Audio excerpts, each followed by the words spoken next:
Assalamualaikum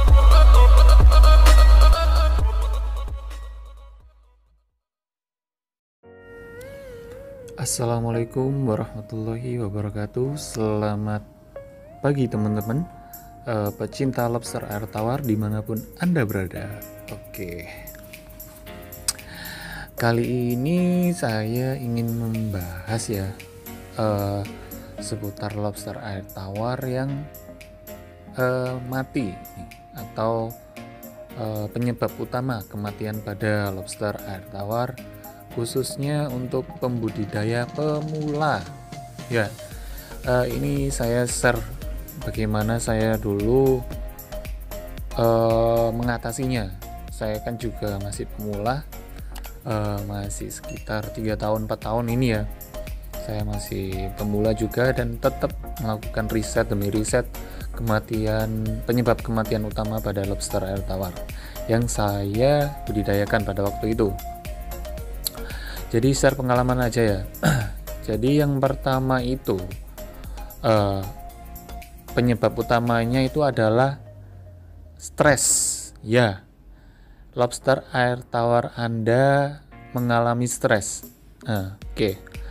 Lobster air tawar itu memiliki kulit yang kuat ya sebenarnya, exoskeleton gitulah.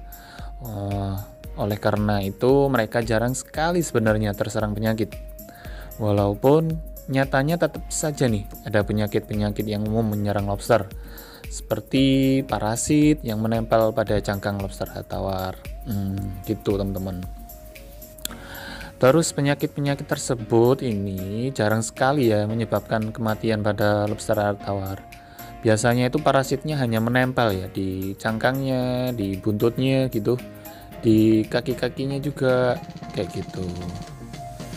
Nah, namun yang penyebab utama kematian lobster itu ya terutama stres ya. Mereka mengalami gejala stres. Oke. Lobster air tawar yang stres itu, teman-teman, biasanya akan kehilangan nafsu makan nih. Jadi mereka ini kok lemes banget ya. Makan itu nggak habis-habis, padahal udah 1 hari itu hanya 1 kali kita ngasih makan tuh. Tapi tetap aja nggak mau makan dan akhirnya mati, lemes ya, karena mungkin kekurangan tenaga juga kayak gitu teman-teman. Jadi lobster yang stres itu cenderung akan diam dan pasif sekali ya. Berbeda jika dengan lobster air tawar yang sehat, itu mereka cenderung aktif nih. Kalau malam hari mereka keluar ya sangat aktif sekali. Lalu lobster dapat menjadi stres itu karena banyak faktor penyebabnya. Nah, diantaranya itu yang pertama itu biasanya stres karena perjalanan jauh. Nah, misalkan Anda ini pemula ya. Pemula kan Anda beli di pembudidaya nih. Barusan beli terus dikirim ya dari misalkan Anda rumahnya di Jakarta nih, belinya di Surabaya. Lalu dalam perjalanan itu kan cukup jauh ya, kargo pesawat ya, mungkin enggak 8 jam atau 9 jam baru bisa Anda ambil, terus kalian bawa ke rumah lalu masukkan ke akuarium, itu kan perlu beberapa jam ya, sangat lama juga, setengah harian gitu kan ya. Itu bisa menyebabkan lobster air tawar Anda itu stres, akhirnya mati deh, beberapa jam aja udah mati gitu. Lalu kedua, stresnya itu ya, stres karena pergantian suhu air yang mendadak.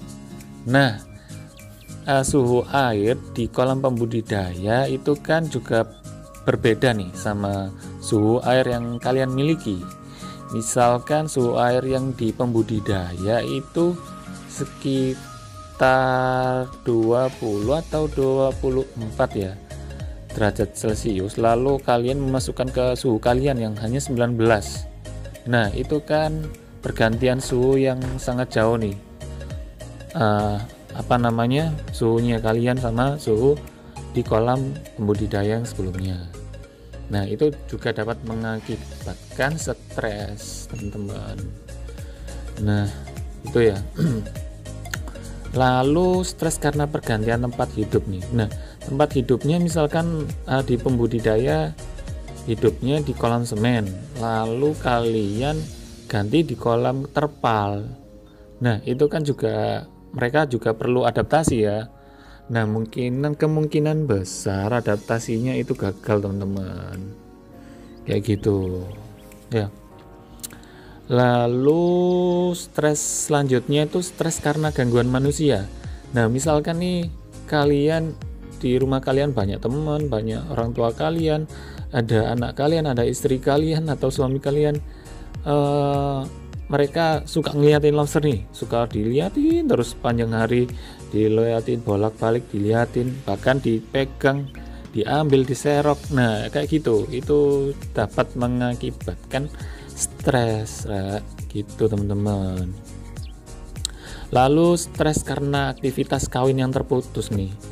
Nah, misalkan kalian, waduh, belinya banyak, betinanya banyak, terus jantannya hanya 10% misalkan. Nah, kayak gitu tuh. Itu biasanya betinanya juga stres, terlalu sedikit jantannya kayak gitu, atau sebaliknya. Gitu teman-teman. Terus stres selanjutnya itu stres karena pakan yang tidak sesuai. Nah, misalkan kalian kasih di tempat sebelumnya, di tempat pembudidaya sebelumnya, budidaya lobster air tawarnya itu memakai pakan pelet nih, pelet. Nah, terus pindah ke kolam kalian yang baru, kalian kasih makan yang hanya sayuran-sayuran terus, tanpa pelet, tanpa protein. Nah, kayak gitu itu juga dapat mengakibatkan stres juga ya. Tapi tingkatnya tuh kecil banget sih, karena lobster air tawar juga sebetulnya juga pakan alaminya ya sayuran kayak gitu, biji-bijian kayak gitu ya. Jadi mungkin solusinya diselingi aja ya, diselingi pakai makanan sayuran, protein, pelet, atau ikan yang dicincang kayak gitu sih ya, pakai biji-bijian, toge, gitulah pokoknya. Jadi pesan saya nih untuk pembudidaya lobster atau orang pemula, kematian itu wajar ya. Untuk pemula itu pasti ada aja kematian. Itu enggak selalu 100% lobster Anda itu hidup, teman-teman. Karena apa? Karena fase pertama itu, fase dari pemindahan kolam yang sebelumnya ke kolam kalian yang baru itu sangat riskan ya, sangat butuh adaptasi. Jadi maka dari itu kalian harus hindari yang tadi sudah saya sampaikan itu ya. Jadi mungkin ini part yang pertama ya. Nanti saya akan mengulas ke part kedua untuk penyebab utama kematian pada lobster air tawar khususnya untuk pemula. Oke, maka dari itu untuk pemula semangat dulur-dulur, semangat teman-teman, kawan-kawan pecinta lobster air tawar, karena fase budidaya pertama kali itu adalah menentukan buat kalian untuk melangkah ke fase-fase selanjutnya. Jadi semangat terus untuk pembudidaya pemula termasuk saya. Baik, kalau gitu jika ada pertanyaan monggo ditekan komen, lalu kalian masukkan pertanyaan Anda. Jangan lupa di subscribe, like, dan di share ke media sosial kalian. Oke, kalau gitu selamat beraktivitas, selamat pagi. Wassalamualaikum warahmatullahi wabarakatuh. Bye.